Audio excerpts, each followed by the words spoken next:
रहीम अस्सलाम वालेकुम, welcome back. और जनाबे वाला लेक्चर नंबर हो गया जी आपका 17। और ये तो डोमेन मुक्ति में नज़र नहीं आ रही क्योंकि मेरा अंदाज़ा था कि आज या कल के यानी नेक्स्ट लेक्चर के अंदर 3.7 के अंदर कंप्लीट कर लेंगे, मगर मुझे थोड़ा यू टर्न लेना पड़ रहा है। उसकी वजह यह है कि आगे से इंक्रिप्शन की डोमेन शुरू हो रही है, यानी इंक्रिप्शन इसके अंदर डिस्कस हो रही है सिक्योरिटी इंजीनियरिंग के अंदर। और इंक्रिप्शन तो एक ऐसी डोमेन है जो मैं चाहते हुए भी एक लेक्चर में कवर नहीं कर सकता, मगर मैं कोशिश करूँगा। तो मेरे ख्याल में जिस तरह पहले प्रॉमिस किया था 2 लेक्चर्स, तो वो पॉसिबल नहीं है। अब मैं नंबर ऑफ़ लेक्चर्स नहीं बताना चाहता, तो शुरू करते हैं। तो आज का lecture security engineering again part 6। और सिक्योरिटी इंजीनियरिंग के आज हम जो टॉपिक डिस्कस करें is one of my favourite topic, और दुनिया इसके साथ बड़ा जूझ रही है। और ये हमेशा जो सा है टॉप ऑफ द लिस्ट रहता है, वल्नरेबिलिटीज़ कि भाई पैच नहीं हो रही, ये नहीं हो रही, वो नहीं हो रही। तो वल्नरेबिलिटी होती क्या है? Weakness that allows attacker to reduce the system information assurance या सिस्टम सिक्योरिटी, के सिस्टम के अंदर कोई एक ऐसा फ्लॉ रह जाता है, ठीक है, जिसकी वजह से हैकर उस चीज़ को एक्सप्लॉइट कर लेता है। ठीक है, एसक्यूएल इंजेक्शन एक टाइप का अटैक हो गया, क्रॉस साइट स्क्रिप्टिंग होगी, या डॉस अटैक हो जाता है, कभी बफर ओवरफ्लो अटैक हो जाता है, बहुत सारी है। वल्नरेबिलिटी के ऊपर हम सीरीज़ बना सकते हैं। ठीक है, तो वल्नरेबिलिटी पर लाइन ऑफ कोड एक टर्म यूज़ होती है, एलओसी जिसे कहते हैं। ये लाइन ऑफ कंट्रोल नहीं है, ये लाइन ऑफ कोड है। ठीक है, कि एक डेवलपर कितने लाइन ऑफ कोड लिखेगा तो वो चीज़ वल्नरेबल हो जाएगी। तो ये थोड़ी सी ना सस्पिशियस है, इसके ऊपर आप रिसर्च कर सकते हैं कि सी और C++ के अंदर अगर आप एक कोई कोड लिख रहे हैं, कोई एप्लीकेशन लिख रहे हैं, तो पॉसिबिलिटी ऑफ वल्नरेबिलिटी ज़्यादा है, क्योंकि सी का जो प्रोग्राम है वो आपको बहुत लो लेवल एक्सेस देता है। ठीक है, अगर आप असेंबली में प्रोग्रामिंग करें तो ज़्यादा है। अगर आप किसी अच्छे बड़े कोडिंग टूल में कर रहे हैं काम जिसके अंदर आपको लो लेवल एक्सेस नहीं मिल रही, तो उसमें पॉसिबिलिटीज़ ऑफ एरर कम है। तो वो कहते हैं कि Microsoft Windows millions of codes के ऊपर लिखी गई है, तो पॉसिबिलिटी ऑफ वल्नरेबिलिटी हमेशा एग्जिस्ट करती है। तभी जो सा माइक्रोसॉफ्ट हर ट्यूसडे को, पैच ट्यूसडे को, second Tuesday of a month को जो सा है एक वल्नरेबिलिटी लिस्ट निकालती है और उसको जो सा है मेंशन करती है। ठीक है, इसी तरह बहुत सारी कंपनीज जो सी हैं on the basis of security breaches report लिखती हैं। ठीक है, जो एनुअल ब्रीच रिपोर्ट, ठीक है, वेराइजन की एक रिपोर्ट है जो आपकी बुक में डिस्कस की हुई है। इस तरह सिस्को भी निकालती है सिक्योरिटी इंसिडेंट रिस्पॉन्स या सिस्को एनुअल सिक्योरिटी रिपोर्ट। आप करके देखेंगे तो आपको आ जाएगा। ठीक है,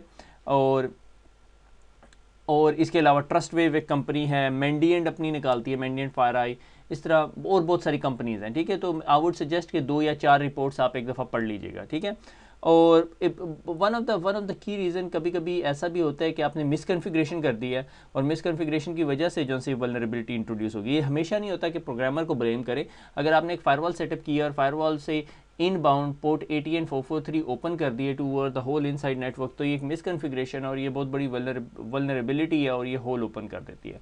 तो हमेशा वल्नरेबिलिटी, एक बात समझनी है, हमेशा वल्नरेबिलिटी सिर्फ पैचिंग से रिकवर नहीं होती, और भी बहुत सारे काम करने पड़ते हैं। ठीक है, तो इसी तरह वेराइजन की जो सी है थ्रेट रिपोर्ट 2016 की है, उसके अंदर अब यही बता रहे थे कि ये जो वल्नरेबिलिटीज़ है with the passage of time introduce हुई। ठीक है, ये मेरे ख्याल में 2016 की रिपोर्ट है। हाँ, 2016 की रिपोर्ट है। ठीक है, सो डेट ऑफ फर्स्ट एक्सप्लॉयटेशन कि ग्रैंड टोटल ये हो गया। एडोब, अब एडोब और फायरफॉक्स को अगर आप देखेंगे तो एडोब की वल्नरेबिलिटीज़ मार्केट में आने से पहले ये 0 डेज़ हैं। ठीक है, इस टाइम तक अगर कोई हैक है तो आप उससे बच नहीं सकते किसी सूरत में। पॉसिबिलिटीज़ हैं, मार्केट में बहुत सारी कंपनीज डिफरेंट प्रोडक्ट सेल करती हैं, हम उसकी डिटेल में नहीं जाना चाहते, वरना मैं जो सा है इस one of my favourite topic, तो हम इसमें फंसे रहेंगे फिर। तो एडोब जौन सी है वो आप देख रहे हैं कि जिस तरह उसमें वल्नरेबिलिटी आती है तो लोग उसे एक्सप्लॉइट कर सकते हैं। अगर एक्सप्लॉइट कर सकते हैं तो depending upon the criticality of that vulnerability के वो एक्सप्लॉइट किस लेवल की एक्सेस देता है। उसके अंदर आपको अगर याद हो तो CVSS टाइप का एक कोड होता है, CVSS 2.0, जिसके आगे लिखा होता है 7.0 है वल्नरेबिलिटी, 8.0 है। अगर हम माइटर या CVE की वेबसाइट पे जाएं तो कॉमन वल्नरेबिलिटी के जो कोडिंग नंबर आपको दिया होता है, ठीक है, 2016-17 जिस तरह दिया होता है, वो हम डिस्कस करेंगे। मेरे ख्याल में हम ऑलरेडी देख भी चुके हैं इन चीज़ों को। ठीक है, अगर नहीं भी देखा तो परेशान ना हो, मैं एक दफ़ा आपको दिखा दूंगा। That is something being a CISSP you should know, कि आपको पता होना चाहिए इन चीज़ों के बारे में। तो ये अभी हमें ग्राफ ये बताता है कि ये जो वल्नरेबिलिटी ये एक्सप्लॉइट होनी शुरू होगी, और ये जो सा है, ये जो डॉट्स हैं, ये सारे के सारे एक्सप्लॉइटेबिलिटीज़ हैं। ठीक है। तो ये ब्रीचेस हैं, ये उन्होंने अपने मैप के ऊपर ड्रा किए। अब ये जो कंपनी जो इन ब्रीचेस, इन वल्नरेबिलिटीज़ की वजह से एक्सप्लॉइट हुई है, they might have some justification, मगर आप उसके बाद देख रहे हैं कि बहुत सारी वल्नरेबिलिटीज़ एक्सप्लॉइट हो रही है 20 दिनों के बाद। ये देख रहे हैं 20 से 100 दिनों के अंदर अंदर एक्सप्लॉइट हो रही है। और फायरफॉक्स देखें, वल्नरेबिलिटी आई है और एक्सप्लॉइट हो रही है 220 दिन के बाद, और इसके बावजूद कंपनी कंप्रोमाइज़ हो रही है। ठीक है, यानी एक कंपनी कोई कंप्रोमाइज़ होगी जिसमें हैकर ने ये वल्नरेबिलिटी एक्सप्लॉइट की हुई है, एक कंपनी कोई कंप्रोमाइज़ होगी जिसमें हैकर ने ये वल्नरेबिलिटी 140 दिन के बाद एक्सप्लॉइट की है। यानी एडोब ने पैच दे दिया, 140 दिन तक वो पैच इंप्लीमेंट नहीं हुआ, में ऑलमोस्ट 4 महीने। ठीक है, तो ये एक इंटरेस्टिंग फिगर है, और जिससे हमें अंदाज़ा होता है कि ये देखें, ओपन एसएसएल की एक ही वल्नरेबिलिटी, ओरेकल की एक ही वल्नरेबिलिटी है, मगर एडोब और माइक्रोसॉफ्ट ये तो ग्रैंड टोटल है ना। ठीक है, तो बहुत ज़्यादा वल्नरेबिलिटीज़ एक्सप्लॉइट होती हैं आफ्टर पैच आने के बाद। तो इसकी वजह क्या है कि आप लोगों का, बहुत सारी कंपनीज़ का patching solution is not efficient या सफिशिएंट नहीं है। ठीक है, एफिशिएंट उसे कहना चाहिए। उसके लिए एक दो टर्म्स यूज़ करते हैं। टर्म ये होती है कि हेयर एंड टर्टाइज टर्टल जो सा अप्रोच होनी चाहिए कि एक दिन बैठे हैं सारी पैचिंग कर दें। ठीक है, ऐसा नहीं होना चाहिए। Slow and steady wins the race, continuously patch करते रहें। ये नहीं है कि आज वल्नरेबिलिटी हो हाथ पैर सूजें सबके और हमने ये करनी है। आपकी कंपनी के अंदर एक पैचिंग पॉलिसी होनी चाहिए जो कहे अच्छा जी, अगर कोई क्रिटिकल वल्नरेबिलिटी आई और उसकी जो CVSS जो सी है वो 8 से ऊपर है, तो हमने पब्लिक फेसिंग इंफ्रास्ट्रक्चर को विद इन 48 आवर्स पैच करना है। ठीक है, अगर आप यहाँ का मैप देखें तो 48 आवर्स के अंदर आधे से ज़्यादा ब्रीचेस नहीं हुए, यानी 48 आवर्स, इससे भी कहीं नीचे इधर वो करके आती होगी। ज़्यादा ब्रीच किधर हो रहे हैं, यहाँ पे। जब पैचिंग आप 20 दिन नहीं करते, 60 दिन नहीं करते, 100 दिन नहीं करते, ठीक है, तो फिर आप लोग जो से हैं इन ब्रीचेस का जो सा शिकार होते हैं। ये थ्रेट इंटेलिजेंस रिपोर्ट जो सी है, या एनुअल थ्रेट रिपोर्ट जो सी है, ये पढ़ने वाली चीज़ होती है, बहुत इंटरेस्टिंग होती है। आई वुड ऑलवेज सजेस्ट कि आप लोग मिनिमम 2 या 3 रिपोर्ट देख लें।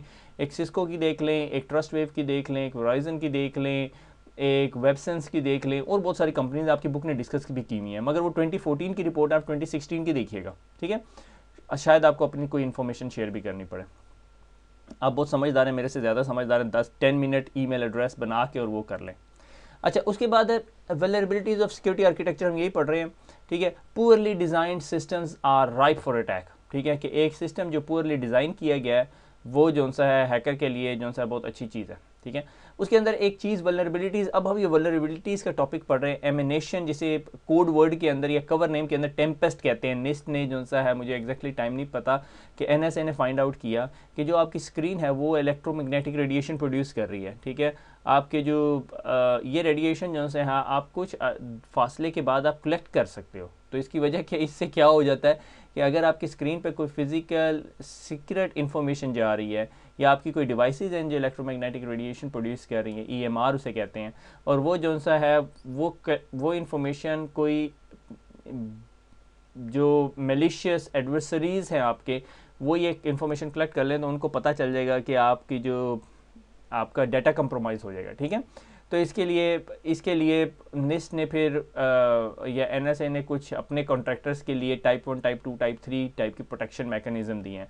आपको सिर्फ इतना पता होना चाहिए कि टेम्पेस्ट या एमिनेशन एक ऐसी चीज़ होती है जिसमें कंप्यूटर स्क्रीन से इमिटेड रेडिएशन जो सी हैं, या कंप्यूटर स्क्रीन सिर्फ लिमिटेड नहीं है, इसमें बहुत सारी चीज़ें आ जाती हैं। ठीक है, लाइक फॉर एग्जांपल ATM जो सी थी, उसके ऊपर किसी ने एक आर्टिकल लिखा कि ATM एमिनेशन अटैक। ठीक है, टेम्पेस्ट अटैक जिसे कहते हैं, कि कीबोर्ड की जो टाइपिंग होती है उससे लोग साउंड से आपके अंदाज़ा लगा लेते हैं कि आपने कौन सी की प्रेस की है। उसके लिए ज़ाहिर उन्होंने रिसर्च की है और बहुत सारी इन्फॉर्मेशन गैदर की है। So that is one type of an attack या वल्नरेबिलिटी। ठीक है, उसके बाद एक टाइप ऑफ अटैक होता है, इस कॉल्ड अ स्टेट अटैक, जिसे हम रेस कंडीशन भी कहते हैं, कि सिस्टम के अंदर 2 प्रोसेसेस रन हो रहे हैं। ठीक है, प्रोसेस 1 और एक प्रोसेस 2। ठीक है, अब प्रोसेस 1 और प्रोसेस 2 को, जो ये मल्टीपल प्रोसेसेस रन हो रहे हैं, इसके अंदर आप जो है कुछ उल्टा सीधा काम करते हैं, जिसकी वजह से रेस कंडीशन हो जाती है। उल्टा सीधा काम क्या होता है वो आपको बताते हैं। जैसे यूज़र लॉगिन प्रोसेस है, जिस टाइम यूज़र आपका लॉगिन हो रहा होता है, कंट्रोल डिलीट करके आप यूज़र में पासवर्ड डाल रहे होते हैं, कर्नल प्रोसेस के अंदर रन हो रहा होता है। ठीक है, यानी 0 रिंग के ऊपर रन हो रहा होता है। ठीक है, और आप उधर ही कोई स्केप करैक्टर प्रेस कर दें और वहाँ से आप स्ट्रेट अवे उस कर्नल और उस प्रोसेस को होल्ड कर लें किसी तरह, तो आप क्या कर सकते हैं, आप अपने सिस्टम के इंटरनल प्रोसेसेस के अंदर चले गए, आप सिस्टम के ऊपर फुल कंट्रोल ले लिया। ठीक है, इसके लिए एक बहुत इंपॉर्टेंट किस्म का बग होता है जिसे call time of check and time of use, कि जिस टाइम आप चेक इन हो रहे हैं उसी टाइम में आप टाइम ऑफ यूज़ कर रहे हैं, ठीक है। एक प्रोसेस रन हो रहा था, हाईली प्रिविलेज प्रोसेस था, आप दूसरे प्रोसेस में बैठे हुए हैं जो लेस प्रिविलेज है, ठीक है। ये हाई प्रिविलेज है, इसको एक्सेस है हार्डवेयर के ऊपर, इसको एक्सेस है रैम के ऊपर, इसके ऊपर एक्सेस है हर चीज़ के ऊपर। ये प्रोसेस है जिसे सिर्फ इंटरनेट एक्सप्लोरर पे एक्सेस है। किसी तरह जब ये प्रोसेस लोड हो रहा था, आप इसके अंदर इंजेक्शन करें और इस प्रोसेस को टेक ओवर कर लें या इस प्रोसेस से कोई काम करवा लें, इस कॉल्ड अ स्टेट अटैक या रेस कंडीशन, ठीक है। इसके अंदर ये जो यहाँ पे कोड लिखा हुआ है, ये मुझे भी नहीं समझ आई ये क्या होता है। ये एक्चुअली लिनक्स का कोड है, ठीक है, और ये लिनक्स के user ID sort of mode के अंदर रन हो रहा होता है, ठीक है। जब इसके अंदर रेस कंडीशन क्या है कि जब यूज़र एक फ़ाइल को एक्सेस कर रहा है, ठीक है, और उसी टाइम जिस टाइम उसने एक्सेस किया और जिस टाइम फाइल ओपन हुई है, उसी प्रोसेस के दौरान यूज़र जो है वो ETC पासवर्ड को ओपन करके उसके अंदर एक एंट्री डलवा लेता है, ठीक है। एक्सेस और ओपन दो डिफरेंट एक्टिविटीज़ हैं, ठीक है। एक्सेस के अंदर वो यूज़र ओनर टाइप के फॉर्मेट में होता है, ठीक है, जिस तरह रन अंडर एडमिनिस्ट्रेटिव कंट्रोल होता है, ठीक है। तो जिस तरह रन अंडर एडमिनिस्ट्रेटिव कंट्रोल किया, मगर यूज़र के पास एडमिनिस्ट्रेटिव राइट्स नहीं है, मगर उस टाइम जिसने वो प्रोसेस कॉल हुआ उसी टाइम यूज़र जो है इंजेक्शन कर दे ETC पासवर्ड के अंदर, ठीक है। कोई डेवलपर जिसको सिक्योरिटी के बहुत अच्छी तरह आइडिया है, मे बी वो डिसएग्री, वो और कोई एक्सप्लेनेशन दे, मगर this is what I understand, ठीक है। तो time of check and time of use, ठीक है। तो इस वल्नरेबिलिटी से, इस प्रॉब्लम से बचने के लिए कोई 100% सोल्यूशन नहीं है, मगर TOC and TOU is the best way कि जिस टाइम आप एक प्रोसेस को रन करें तो आप मेक श्योर करें कि दूसरा प्रोसेस उसके अंदर इंजेक्ट ना हो सके, ठीक है, इंटरफेयर ना कर सके, ठीक है। Sort of isolation is the best option, ठीक है, आइसोलेशन ऑफ प्रोसेस हैंडलिंग। अच्छा, उसके बाद एक टाइप ऑफ वल्नरेबिलिटी, ये सारी चीज़ें जो सी आपको एक एक पैराग्राफ में समझाएंगी, आप लोगों को सिर्फ इन चीज़ों का अंदाज़ा होना चाहिए, ठीक है, कि आपके पास एग्जाम में क्वेश्चन आ जाता है टेम्पेस्ट क्या चीज़ है, या एमिनेशन क्या चीज़ है, एमिनेशन से बचने के लिए क्या करना चाहिए, फैराडे केज टाइप की चीज़ें, या आप लेयर्ड अप्रोच कर लें, ठीक है। नॉर्मली ये टेम्पेस्ट जो सी है 20 से 30 मीटर के दरमियान जो सी ये काम कर रही होती है। तो आप क्या करते हैं, आप हाईली सेंसिटिव डाटा जो है वो S1 रखते हैं, ठीक है, और उसके और दूसरे सेंसिटिव डाटा के दरमियान जो है तकरीबन 20 मीटर का या 30 मीटर का डिस्टेंस रखते हैं, फिर S2 रखते हैं, फिर 20-30 मीटर का डिस्टेंस रखते हैं, फिर S3। कि अगर कभी कोई किसी वजह से रेडिएशन ब्रीच पास थ्रू हो गई हैं तो हम जो सी हैं इस लेवल तक ना जा सकें कि कोई S2 का बंदा उस चीज़ को स्निफ कर सके, क्योंकि वो यहाँ तक जाके बंद हो जाएंगी, तो ये इस लेयर तक आएंगी नहीं, ठीक है। इसी तरह स्टेट अटैक के बारे में वो पूछ सकता है, रेस कंडीशन क्या, आपको ये कोड हरगिज़ नहीं दिखाएगा, ठीक है, you are not a coder, ठीक है।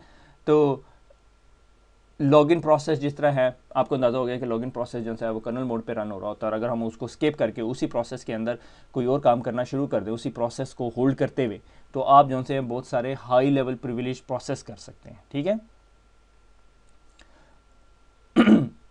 अच्छा, उसके बाद आ जाता है कोवर्ट चैनल। कोवर्ट चैनल हम बहुत दफ़ा डिस्कस कर चुके हैं। कम्युनिकेशन मैकेनिज्म है जो हिडन है फ्रॉम एक्सेस कंट्रोल, या एक ऐसा प्रोसेस जो कम्युनिकेशन चैनल बन जाए और वो आपकी सिक्योरिटी पॉलिसी को अवॉइड करता हो, कि आपकी सिक्योरिटी पॉलिसी कहती है कि outbound communication on port number 23 is not allowed, मगर आप पोर्ट नंबर 23 के जरिए काम कर सकें, या 52 पोर्ट, या 53 क्या होती है DNS की पोर्ट, 52 होती है मेरे ख्याल में, व्हाट अ शेम, ठीक है। DNS की जो पोर्ट है वो आप DNS टनलिंग कर रहे हैं, it is a sort of a channel, covert channel attack, कि आप DNS की ट्रैफिक के अंदर अपनी को कमांड एंड कंट्रोल ट्रैफिक भेज रहे हैं, ठीक है, ये कोवर्ट चैनल हो गया, ठीक है।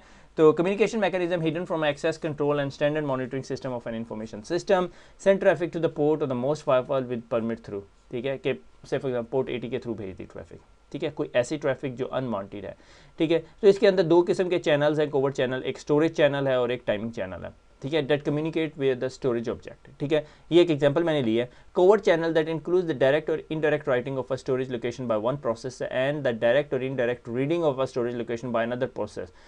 Covert storage channel typically involves a finite resources sectors on a disc, ठीक है, कि अगर आपका एक प्रोसेस राइट कर रहा है और आप किसी और प्रोसेस के जरिए उस इंफॉर्मेशन को राइट करवा लें, या कोई ऐसी इंफॉर्मेशन जो आपने कहीं सीक्रेटली पड़ी हुई थी, हिडन मेमोरी लोकेशन से फॉर एग्जांपल, तो आप उस इंफॉर्मेशन को उठा के कहीं और राइट कर लेते हैं और उसके बाद दोबारा वहीं से रीड करवा लेते हैं, ठीक है, इस called storage covert channel. Timing channel क्या है कि इवेंट्स की टाइमिंग के साथ खेल रहा होता है, ठीक है। ये बहुत स्लाइटली कॉम्प्लेक्स है, मगर आपको समझ आ जाना चाहिए, ठीक है। Is a covert channel which one process signal information to another by modulating its own system resources, ठीक है। सीपीयू टाइम चेंज करके एक प्रोसेस से दूसरे प्रोसेस में जंप करवा दिया, in such a way that manipulation affect the real response time observed in the second process, availability of resource at certain time. Availability of resource at certain time एक category के अंदर आ सकता है। इसको बहुत लेमैन एग्जांपल में ये कहूँ कि भाई रात को 8 बजे आपका सिस्टम जो सा है आपको पासवर्ड डंप मेमोरी लोकेशन में रख देगा, ठीक है, सॉर्ट ऑफ। अच्छा, फिर टेक्नोलॉजी एंड प्रोसेस इंटीग्रेशन, ये अब हमारी यानी वल्नरेबिलिटी ऑफ सिक्योरिटी आर्किटेक्चर ख़त्म हो गया है। इसके अंदर हमने जो मेनली चीज़ देखा कि वल्नरेबिलिटी क्या होती है, वल्नरेबिलिटी के इश्यूज़ क्या होते हैं, ठीक है, और उसके बाद कुछ कॉमन वल्नरेबिलिटीज़ देखी, ठीक है। आप ये नॉर्मल आप अगर कोई बुक CCNA सिक्योरिटी या CCNP सिक्योरिटी या जूनिपर सिक्योरिटी, पालो अल्टो सिक्योरिटी, किसी की बुक पढ़ेंगे उसमें ये चीज़ें डिस्कस नहीं हो रही होंगी। ये बहुत हैवी ड्यूटी किस्म की टर्म्स है, मगर आपको अंदाजा हो रहा होगा, मगर वल्नरेबिलिटी हमेशा यूज़ हो रही होगी, ठीक है। Misconfiguration is a part of vulnerability. फिर हमने देखा कि भाई जो थ्रेट रिपोर्ट वगैरह हमें क्या बताती है। अब आ जाते हैं टेक्नोलॉजी एंड प्रोसेस इंटीग्रेशन। जब टेक्नोलॉजी और प्रोसेस आपस में इंटीग्रेट होते हैं तो हमारे लिए सिक्योरिटी इशू क्या बनता है, ठीक है। मेन फ्रेम 3 क्लाइंट्स बहुत अच्छा इंटीग्रेटेड सोल्यूशन है, सेंट्रलाइज है, मेन फ्रेम है, और इसके अंदर हमारे पास सेंट्रलाइज लेवल पे आप सिक्योरिटी कर सकते हैं। थिन क्लाइंट के ऊपर ना USB है ना कुछ और है, आधी सिक्योरिटी की टेंशन ख़त्म होगी, मेन फ्रेम पे चलेगी। मगर हर सोल्यूशन या हर कंपनी के लिए main frame is not a best option, ठीक है। कुछ कंपनी जो सी हैं उन्हें क्लाइंट एंड के ऊपर हाई प्रोसेसिंग पावर चाहिए होती, तो वहाँ पे VDI जो वर्चुअल डेस्कटॉप एनवायरनमेंट्स जो से हैं वो काम नहीं करते, ठीक है। सो थिन क्लाइंट्स जो से हैं कैसे क्लाइंट्स होते हैं जिनके अंदर USB PC डिस्क कुछ नहीं होता, उसमें सिर्फ नेटवर्क केबल लगी होती है, नेटवर्क केबल से ही वो बूट होते हैं मेन फ्रेम से। अभी भी कुछ कंपनीज़ में यूज़ होते हैं, मैंने बहुत कम जगह पे देखे हैं, ठीक है। बैंक्स कभी कभी यूज़ करते हैं क्योंकि उनकी जो एप्लीकेशन है वो इतनी हैवी ड्यूटी नहीं होती, मगर हर इंडस्ट्री के अंदर यूज़ नहीं हो सकता, ठीक है। एंटरटेनमेंट इंडस्ट्री नहीं ये यूज़ कर सकती, ठीक है। गेमिंग इंडस्ट्री ये यूज़ नहीं कर सकती। हॉस्पिटल सम टाइम यूज़ करते हैं, ठीक है। उसका फ़ायदा ये होता है कि सेंट्रलाइज एनवायरनमेंट होता है, पैचिंग ईजी है। हाँ जी, आज मेन फ्रेम अवेलेबल नहीं होगा, हमने पैच करना है, उनको क्लाइंट एंड पे पैचिंग करने की ज़रूरत ही नहीं होती क्योंकि ऑपरेटिंग सिस्टम ही सारे का सारा वहाँ से आ रहा होता है, मगर उनका network infrastructure should be updated, उसके ऊपर हैवी रिलायबिलिटी होती है।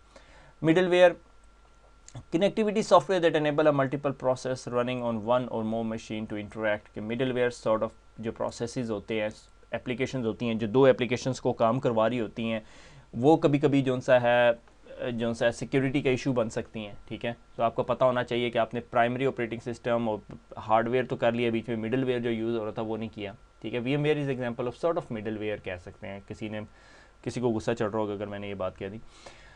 एम्बेडेड सिस्टम, अब embedded system provide computing services in small form factor, limited processing power, limited OSs। Embedded system कुछ भी हो सकता है, ठीक है। इंटरनेट ऑफ थिंग्स से लेके आपका मिनी राउटर से लेके कोई भी चीज़ हो सकती है, ठीक है। एम्बेडेड सिस्टम है, वो आपके सिस्टम के अंदर एम्बेड हुए हैं, ठीक है, और आपको छोटे से होती हैं। उनके ऑपरेटिंग सिस्टम भी किसी 4-5 बंदों ने मिलकर बनाया होता है और वो काम करवा रहे होते हैं, ठीक है। ये बहुत बड़ा ख़तरनाक चीज़ होती है आपके नेटवर्क के अंदर, ठीक है। कोई ऐसी चीज़ APC की से फॉर एग्जांपल, APC तो बहुत बड़ा ब्रांड है, मगर मैं आपके UPS का थ्रेट एनवायरमेंटल मॉनिटर आपके नेटवर्क पे लगा हुआ, IP एड्रेस दिया हुआ आप लोगों ने, बाद में पता चला हाँ जी वो हैकर ने सबसे पहले उसी को हैक किया था और उसके अंदर बैठा हुआ है, उसके पास एडमिन अकाउंट है और उसने उसके ऑपरेटिंग सिस्टम के अंदर भी कोई छेड़छाड़ करके सारे कंट्रोल लिए हुए हैं। तो जी लिहाजा वो आपके ट्रस्टेड नेटवर्क में और आपने उठा के भी उसे सर्वर्स VLAN में रखा हुआ है, ठीक है। So these are embedded system issues, ठीक है। उसके बाद आ जाता है मोबाइल डिवाइसेस। मोबाइल डिवाइसेस आपके पास, मेरे पास, सबके पास है। Fourth generation handsets, fully feature ultra book tablet और PII आपके पास होता है। डेफिनेटली पर्सनल आइडेंटिफाइबल इन्फॉर्मेशन आपके पास होता है। GPS से कनेक्टेड होता है, वायरलेस से कनेक्टेड होता है, ब्लूटूथ से होता है, मेमोरी कार्ड उसके अंदर लगता है, कैमरा उसके अंदर लगा होता है, बायोमेट्रिक फिंगर स्कैनिंग भी उसके अंदर होती है, mobility and sharing and transmission of information, सारा कुछ करता है। अब मसला ये है कि आप लोग आधे से ज़्यादा काम यहाँ पे करते हैं, ठीक है, और एग्जेक्टिव्स तो मोस्टली ये काम करते हैं। अब वो ज़माने चले गए जब आपके एग्जेक्टिव के पास जो सा लैपटॉप होता था और वो खोलता था तो ईमेल का रिप्लाई करता था। अब आधे से ज़्यादा काम उसने यहीं से करने हैं। कभी कभी जहाँ से है कोई मीटिंग की स्लाइड्स भी आप लोग खींच रहे होते हैं, पर्सनल मीटिंग्स होती हैं और कंपनी कॉन्फिडेंशियल इन्फॉर्मेशन आपके पास PC स्क्रीन पे पड़ी, मोबाइल में पड़ी होती है और आपकी फेसबुक की एप्लीकेशन कहती है we would have a full access to your all images, ठीक है। तो यहाँ पर अब आपके लिए मसला आना शुरू हो गया। तो इसके लिए अब आप being a security architect, enterprise security architect, आप क्या करोगे? आप ब्रिंग योर ओन डिवाइस या मोबाइल डिवाइस पॉलिसी लिखोगे और मोबाइल डिवाइस पॉलिसी को मेक श्योर करोगे कि इन्फोर्स भी हुई हो। ठीक है। So mobile device need anti malware software, कुछ रिकमेंडेशंस हैं, ठीक है। अभी अभी हम काफ़ी देर तक चलेंगे। एंटी मेलवेयर सॉफ्टवेयर होने चाहिए। कितने लोगों के पास हैं? Raise your hands please. हाँ, मुझे नज़र आ रहा है किसी ने नहीं किया। सिक्योर मोबाइल कम्युनिकेशन के हम मेक श्योर करें कि हमारी सिक्योर मोबाइल कम्युनिकेशन हो, ठीक है। वो क्या हो वो देख लेते हैं। Require strong authentication, use password control, जो भी कंट्रोल्स आपके पास मोबाइल एप्लीकेशन आपको देती है वो सारे के सारे होने चाहिए। थर्ड पार्टी सॉफ्टवेयर जब आप इंस्टॉल करते हो तो आप मेक श्योर करते हैं उन्हें उतनी एक्सेस दी जाए जितनी होनी चाहिए। अब तो एंड्रॉयड और एप्पल की जो फ़ोन्स हैं उनके अंदर आपको काफ़ी कुछ कंट्रोल्स मिल जाते हैं। Create a separate secure mobile gateway, अगर आपने मोबाइल के ज़रिए कोई कम्युनिकेशन करवानी है तो सेपरेट गेटवेज कन्फिगर करवाएं, ठीक है। ये थोड़ा सा सेपरेट टॉपिक है, इसलिए मैं इसको ज़रा सिस्टम वक्ती तौर पर पास कर रहा हूँ, ठीक है। ये थोड़ा टेकी हो जाएगा। चूज़ और require a secure mobile device, help users lock them down, के सिक्योर मोबाइल डिवाइस लें, ठीक है, और उसको फिर लॉकडाउन करें। मुझे पता है कि बहुत सारी कंपनीज जो यूरोप से हाई रिस्क कंट्रीज़ में जाती हैं, मोस्टली चाइना, तो उनको सबसे बड़ा थ्रेट यही होता है कि पर्सनल उनकी जो कंपनी सीक्रेट्स हैं वो लीक आउट ना हो जाए। तो वो बहुत सारी कंपनीज़ ने ये एक्सपेरिमेंट किया, ठीक है। और मुझे अच्छी तरह याद है कि मुझे उन लोगों के साथ मिलने का भी मौका हुआ। तो वो फ़ोन लैपटॉप लेके जाते हैं अपनी कंपनी के, उसमें लेके जाते हैं, होटल में चेक इन करते हैं, और जब वो थोड़ी देर के लिए खाना खा के वापस आते हैं तो उन्हें पता चलता है उनका लैपटॉप जो सा है वो क्लोन हो चुका है, ठीक है। और एक बंदे ने तो लिटरली, ये कंपनी ने लिटरली एक्सपेरिमेंट किया कि उन्होंने अपनी जो ओपनिंग जो स्क्रूज है उनके ऊपर हल्का सा पेंट लगा दिया। जब वापस आए तो उन्हें पता चला कि स्क्रू खुला हुआ था, ठीक है। तो क्योंकि वो वहाँ पे कॉपी पेस्ट बहुत ज़्यादा हो रहा होता है, ठीक है। तो इंटेलेक्चुअल प्रॉपर्टी का बहुत ज़्यादा इशू होता है। तो अब हर कंपनी ने अब अपनी हाई रिस्क पॉलिसीज़ बनाई हुई हैं। मुझे एक दो जगह ये पॉलिसीज़ राइट करने का मौका मिला, तो मुझे अंदाज़ा है। Scary stories I don't want to share it on this platform, क्योंकि वो कंपनीज कॉन्फिडेंशियल इन्फॉर्मेशन है। तो अब जब भी आप कुछ कंपनीज जो से ब्लैक फ़ोन्स लेके भेजती हैं, ठीक है, नोकिया 3310 दे के भेज देती हैं, ठीक है, डिपेंडिंग अपॉन द कंपनीज वो स्टफ़, ठीक है। So anything came back from those high risk country never connects back to our network, कभी भी नहीं कनेक्ट होती, ठीक है। Perform regular mobile security audit और पेनिट्रेशन टेस्टिंग के, अगर आपके पास मोबाइल एप्लीकेशंस आप लोग यूज़ करें, आपकी कंपनी का मोबाइल एप्लीकेशन हो, तो उसकी तो पेन टेस्टिंग है ही, मोबाइल सिक्योरिटी ऑडिट्स भी किया जाता है, ठीक है। तो मोबाइल डिवाइसेस की बेस्ट प्रैक्टिसेस क्या है? यूज़ अ पास कोड पास फ्रेज लॉकडाउन 10 मिनट, ठीक है। आप लोगों को पता है, आप लोगों को मेरे से ज़्यादा मोबाइल फ़ोन आता है। इनक्रिप्ट द डिवाइस को इनक्रिप्ट करें, वो एप्पल की जो स्टोरी चल रही है आप लोगों को सबको पता है। When choosing between insecure wifi and 3G 4G CDMA service always opt in cellular data network, ठीक है। ओपन वाईफाई से बेहतर ही है सेलुलर नेटवर्क, मगर आपके पास अगर कोई 100% सिक्योर नेटवर्क वाईफाई है तो वो फिर 3G 4G से बेहतर है, ठीक है। Use a VPN if the device will support it, अगर आपके पास VPN कैपेबिलिटी है तो VPN करें। सिस्को एनी कनेक्ट VPN जो है आपको ऐप स्टोर से मिल जाता है। इसी तरह फॉलो ऑल्टो का ग्लोबल प्रोटेक्ट मिल जाता है। रिपोर्ट अ स्टोलन डिवाइस, जिस तरह ही आपकी स्टोलन डिवाइस स्टोल हो जाती है तो आप रिपोर्ट करें लोकल लॉ इन्फोर्समेंट को भी, और अपने अगर आपकी हेड ऑफिस की डिवाइस है तो हेड ऑफिस को बताएं। रिमोट वाइप कैपेबिलिटीज़ उनके पास होती है, तो ताकि सारा डाटा वो रिमोटली वाइप करते हैं। बहुत सारी कंपनीज इस डोमेन के अंदर हैं और बहुत सारी प्रोडक्ट्स अवेलेबल हैं, ठीक है। Carefully select application to install on the device, बड़े ध्यान से एप्लीकेशन सेलेक्ट करें जो आपकी हो। मोस्ट ऑफ द कंपनीज जो सी हैं वो इन्फोर्स नहीं कर सकती, मगर जब आपको A+ सिक्योरिटी या A सिक्योरिटी चाहिए रैंकिंग, तो आप इस तरह की पॉलिसीज़ इन्फोर्स करती हैं कि approved list of the devices ही आप अलाउ कर सकते हो, ठीक है। इसके लिए एक कंपनी जो सी है बहुत फेमस है, इस कॉल्ड गुड फॉर एंटरप्राइज। ये कोई 4-5 साल पहले मुझे इसके साथ काम करने का मौका मिला। मुझे लग रहा है ये ब्लैकबेरी ने बाय कर लिया रिसेंटली, ठीक है। तो वेरी इंटरेस्टिंग प्रोडक्ट, और आपकी ये एंड पॉइंट की जो प्रोटेक्शन है ना, जो ये MDM टाइप की चीज़ है, मोबाइल डिवाइस मैनेजमेंट टूल, और ये बहुत आला प्रोडक्ट है। मैं आई ऑलवेज रिकमेंड यू कि उसको ज़रूर देखें। इसकी कुछ वीडियोस भी हैं इनकी वेबसाइट के ऊपर, देख लेना। गुड फॉर एंटरप्राइज लिखेंगे तो आ जाएगा। गुड ये रेड कलर के अंदर है इनका, इन्होंने स्लाइटली चेंज कर दिया। मेरे ख्याल में ब्लैकबेरी पावर्ड बाय ब्लैकबेरी लिखा हुआ था, पता नहीं ब्लैकबेरी ने बाय कर लिया या नहीं। Disable option and application that do not use, make sure करें ऐसे करें। ब्लूटूथ, यू नो दैट, ठीक है। यूटिलाइज एंटीवायरस मेलवेयर सॉफ्टवेयर अगर आपके पास है। टर्न ऑफ GPS OFF होता है, ठीक है। Do not leave it unattended, update the operating system, और जेल ब्रेक ना करें मोबाइल फ़ोन को इफ़ नॉट नीडेड, ठीक है।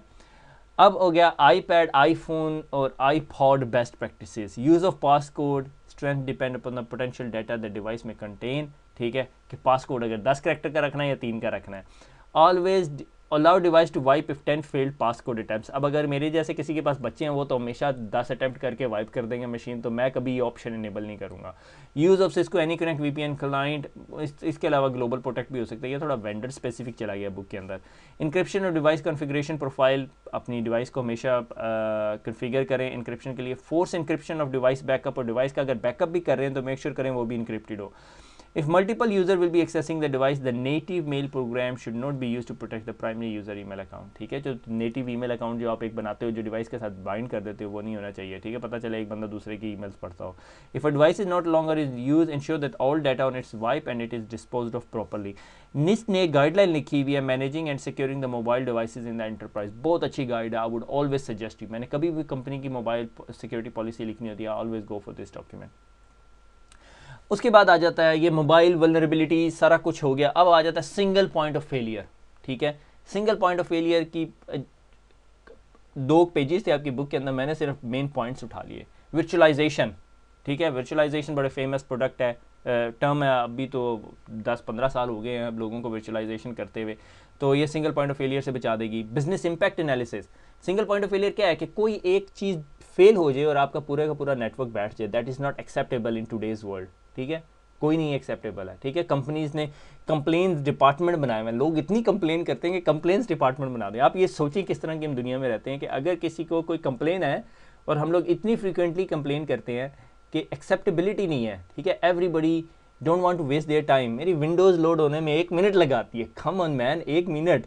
ठीक है, तो single point of failure is not acceptable for the businesses. ठीक है, तो अगर आप सिक्योरिटी आर्किटेक्ट हैं और आप कंपनी के लिए बात कर रहे हैं तो आपको पता होना चाहिए कि स्टेक होल्डर को आपने बताना है कि inform decision regarding the acceptance of risk के अगर एक फायरवॉल हम आपने फ्रंट एंड पे लगाई है और वो बैठ गई है तो पूरे का पूरा नेटवर्क डाउन हो जाएगा। ठीक है, हमारे पास दूसरी फायरवॉल नहीं है और ये फायरवॉल आने में नेक्स्ट बिजनेस डे है, 48 आवर्स के लिए बिजनेस बंद होगा। Are you accepting it? इसी तरह वर्चुअलाइजेशन, अगर एक सर्वर डाउन हो जाता है और आपके पास वर्चुअलाइज एनवायरनमेंट हो तो आप single point of failure avoid कर सकते हो। ठीक है, बिजनेस इंपैक्ट एनालिसिस करेंगे, बिजनेस इंपैक्ट एनालिसिस करेंगे तो डिसीजन मेकिंग होगी। ठीक है, आपको पता है बिजनेस इंपैक्ट एनालिसिस क्या है, हम लोगों ने डिटेल में पढ़ा था। Building redundancy into mission critical statement, जब कंपनी की मिशन क्रिटिकल स्टेटमेंट दी जाती है तो उसके अंदर हम मेक श्योर करेंगे कि हमारे डिवाइसेज आर रिडंडेंट ताकि आपको फिर फंडिंग सिक्योर हो जाए। Single point of failure audit, इसके अंदर अब आप पूरे नेटवर्क की डायग्राम्स देखेंगे। ये सिर्फ नेटवर्क नहीं है, ये पीसीस के लेवल पे भी जा सकता है। आपका पीसी फेल हो गया तो आपके पास कोई और पीसी अवेलेबल भी है या नहीं, आपका डाटा उड़ गया तो आप डाटा स्नैपशॉट हो रहा है या नहीं हो रहा। ठीक है, अब इसके अंदर बहुत सारी डोमेन्स आ जाती है, data connectivity, network connectivity, cluster communication. ठीक है, जब सर्वर्स आपस में बात करें, application availability, OS availability and infrastructure. इसके लिए मैंने एक बहुत कलरफुल डायग्राम बनाई है। ठीक है, ये सर्वर्स हैं, सर्वर्स के अंदर बैकअप HBA होने चाहिए।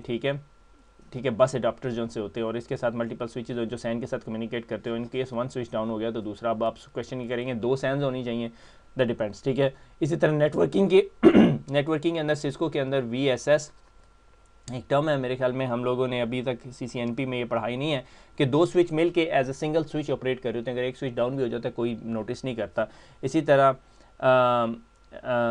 VMware के अंदर जो सा है फाइल स्टोरेज सिस्टम ऐसा है जो माउंट हो जाता है मल्टीपल OS से। अगर एक ऑपरेटिंग सिस्टम डाउन हो गया तो दूसरा operating system straight away take over कर लेता है। माइक्रोसॉफ्ट का Hyper-V जो सी एक टेक्नोलॉजी है। इसी तरह आप APC का जो UPS है या कोई भी UPS जो सा है वो आपको सिंगल पॉइंट ऑफ फेलियर से बचाता है। ठीक है, अगर बिजली चली गई है तो आपके पास जनरेटर सेट है। ठीक है, अगर एक एयर कंडीशनिंग सिस्टम फेल हो गया तो दूसरा एयर कंडीशनिंग सिस्टम है, फायर सप्रेशन सिस्टम आपके पास है, आपके पास रिडंडेंट स्विचेस हैं, रिडंडेंट सर्वर्स हैं, सर्वर्स आपका फेल ओवर टाइम बहुत थोड़ा है, और आपके पास रिडंडेंट कनेक्टिविटी टू योर सैंक है, आपके पास मल्टीपल एक्सचेंज सर्वर है, हर चीज़ HA के अंदर है, हंकी डोरी, and you enjoy your life. ठीक है, अब आ जाता है क्लाइंट बेस्ड वल्नरेबिलिटी। बहुत सारी जो कंप्यूटर इमरजेंसी रिस्पांस टीम है उन्होंने बहुत सारे बैंकिंग सिस्टम्स को, बहुत सारी ऑर्गेनाइजेशंस को ये कहा हुआ है आपने क्लाइंट पे कभी ट्रस्ट नहीं करना। ठीक है, तो क्लाइंट जो सा है कैन बी वल्नरेबल, और जो क्लाइंट जो सा है वो मेन एंट्री पॉइंट है आपके नेटवर्क के अंदर। ठीक है, so supported and license operating system is running. तो आपने जब क्लाइंट का वल्नरेबिलिटी ऑडिट करना है तो आपने ये चीज़ें इंश्योर करनी कि ये सारी चीज़ें जो सी हैं एग्जिस्ट करती हैं, क्योंकि क्लाइंट साइड पे ये तमाम वल्नरेबिलिटी एग्जिस्ट करती हैं। Supported and license operating system is running. ठीक है, updated latest anti malware anti virus capabilities install हुई नहीं है। ठीक है। Host based intrusion system is installed, अब तो होस्ट बेस्ड इंट्रूजन के अलावा वो एंड पॉइंट प्रोटेक्शन की बात कर रहे हैं, ठीक है, क्योंकि कभी भी किसी ने किसी सिस्टम को कंप्रोमाइज़ करना है नेटवर्क में तो उसे किसी पीसी के ऊपर एक्सेस चाहिए। उस पीसी पे एक्सेस हासिल करने के लिए वो मेलवेयर करेगा, फिशिंग अटैक्स करेगा, वो वेलिंग स्पेयर फिशिंग अटैक्स करेगा, ठीक है। अब इन अटैक से बचने के लिए आपके एंटीवायरस काफ़ी नहीं होते, ठीक है, और आपको फिर कल को अगर खुदा न खास्ता आपकी कंपनी ब्रीच हो जाती है और आपको पता भी चल जाता है, ठीक है, तो आपकी कंपनी ब्रीच होना एक अलग स्टोरी है और आपको पता चलना एक डिफरेंट स्टोरी, ठीक है। तो जब ये दोनों काम हो जाते हैं तो फिर आपको फोरेंसिक एनालिसिस चाहिए होता है, आपको पता होना चाहिए कि कब क्या इस टाइम ये इवेंट हुआ है। तो उसके लिए बहुत सारे एंड पॉइंट प्रोटेक्शन टूल्स आ रहे हैं मार्केट के अंदर, Bit9, carbon black, trip wire, इसके अलावा अल्लाह भरा करे क्राउड स्ट्राइक एक नई कंपनी है जो अमेरिकन डिफेंस कॉन्ट्रैक्टर के साथ काम करते थे, आजकल ये गूगल ने 100 मिलियन की इन्वेस्टमेंट की है उन लोगों में। It's a very interesting product. पालो अल्टो एक प्रोडक्ट लेकर आई है साइवेरा के नाम पे, जिसे अब उन्होंने नाम दे दिया ट्रैप्स, ठीक है। वो आपके सिस्टम में बैठा होता है, छोटा सा एजेंट होता है और वो जो है आपकी डिवाइसेस को मेक श्योर करता है कि आपके सिस्टम पे कोई मेलवेयर रन ना हो, ठीक है, एडवांस मेलवेयर्स, ठीक है। We are not, nobody saying yet कि भाई आप एंटीवायरस ख़त्म कर दें, मगर एंटीवायरस एक काम ज़रूर करेगा, मगर वो सारे काम नहीं करेगा जो करने चाहिए, ठीक है। और फिर the whole drive to sensitive information, one drive is encrypted, on the drive is encrypted, के अगर किसी ड्राइव के ऊपर डाटा पड़ा हुआ है तो क्या वो ड्राइव इनक्रिप्टेड है, क्या आपके क्लाइंट की पीसीज की ड्राइव्स इनक्रिप्टेड है। ये बहुत अच्छी लिस्ट है, ठीक है, इंटरेस्टिंग लिस्ट है, ठीक है। हम लोग तो बहुत पेन से गुजरे थे ये लिस्ट हासिल करने के लिए, मगर आप लोगों के सामने है। अगर आप किसी कंपनी के अंदर इंफॉर्मेशन सिक्योरिटी के रोल पे बैठे हुए हैं, ठीक है, तो अगर आप ये सिर्फ लिस्ट को चेक बॉक्स करना शुरू कर दें तो आपको अंदाज़ा हो जाएगा कितनी चीज़ें नहीं हो रही आपकी कंपनी में। Client operate in the limited account that does not have administrative privilege, कि आपने अपने क्लाइंट्स के ऊपर किसी को एडमिनिस्ट्रेटिव प्रिविलेज दी हुई है, अगर दी हुई है तो फिर बहुत बड़े मसले की बात है। Client system is a part of continuous monitoring, आप कॉन्टीन्यूसली मॉनिटर कर रहे हैं सिस्टम्स के बिहेवियर्स वगैरह, ये थोड़ा सा ओवर द टॉप है, ठीक है। Program that monitors the vulnerability and patch them when needed, के भाई कॉन्टीन्यूसली आप इनका वल्नरेबिलिटी स्कैन कर रहे हैं। वल्नरेबिलिटी स्कैन के लिए बहुत सारी प्रोडक्ट्स हैं, ठीक है। नेसस सबसे फेमस, सबसे सस्ती है, $1000 का उनका एजेंट क्लाइंट मिल जाता है, और क्वालस, ठीक है। इसके अलावा बहुत सारी, स्काई बॉक्स एक नई प्रोडक्ट आई है, पता नहीं आप लोगों को वास्ता पड़ा या नहीं इससे, ठीक है। Changes to the operating system और new software are validated through an assessment process to determine any security impact, कि कोई बंदा ये सबसे हार्ड चीज़ है टू इम्प्लीमेंट, कि कोई बंदा कोई सॉफ्टवेयर इंस्टॉल करे तो आप वेरीफाई करें कि ये सॉफ्टवेयर वैलिड है, इसकी टेस्टिंग हुई हुई है। अगर टेस्टिंग हुई हुई है तो फिर यूज़र को अलाउ करें वो इंस्टॉल करने के लिए। अब अगर आपने यूज़र को एडमिनिस्ट्रेटिव प्रिविलेज दी हुई है तो वो आपके पास क्यों आएगा, वो चुप करके इंस्टॉल कर लेगा, बल्कि इलिजिट सोर्सेज से इंस्टॉल करेगा। तो लिहाजा यहाँ पे हम अपने लेक्चर को स्टॉप करते हैं, ठीक है। तो आज हमने वल्नरेबिलिटी एंड सिक्योरिटी आर्किटेक्चर्स के बारे में देखा, वल्नरेबिलिटी के सिस्टम देखे, covert channel attack, time of check, race condition. अब आपको अंदाज़ा हो गया कि एक प्रोसेस जो सा है हाईली प्रिविलेज चल रहा होता है, दूसरा प्रोसेस मल्टी प्रोसेस होता है, वो किसी तरह हाईली प्रिविलेज प्रोसेस को के ज़रिए एक्सेस हासिल कर लेता है, ठीक है। वो वेरी गुड डेफिनेशन बन गई अपना, ठीक है। तो ये रेस कंडीशन होगी, ठीक है। कोवर्ट चैनल हो गया, टाइमिंग चैनल, स्टोरेज में स्टोरेज से रिलेटेड होता है, टाइमिंग से वो टाइमिंग को थोड़ा सा मॉडल अप करके एक्सेस हासिल कर लेता है, ठीक है। सिर्फ SSP को इतना पता होना चाहिए, ठीक है। फिर हम लोगों ने टेक्नोलॉजी और प्रोसेस इंटरेक्शन देखा, VM क्लस्टरिंग, ठीक है, storage, high availability, single point of failure, client based vulnerability. Server based vulnerability रह गई है। सर्वर बेस्ड वल्नरेबिलिटी के बाद हम डेटा बेस सिक्योरिटी की तरफ चले जाएंगे इंशाल्लाह। नेक्स्ट लेक्चर में मुलाकात होगी। खुश रहे, दुआओं में याद रखिएगा, फिर मुलाकात होगी। अल्लाह हाफिज़।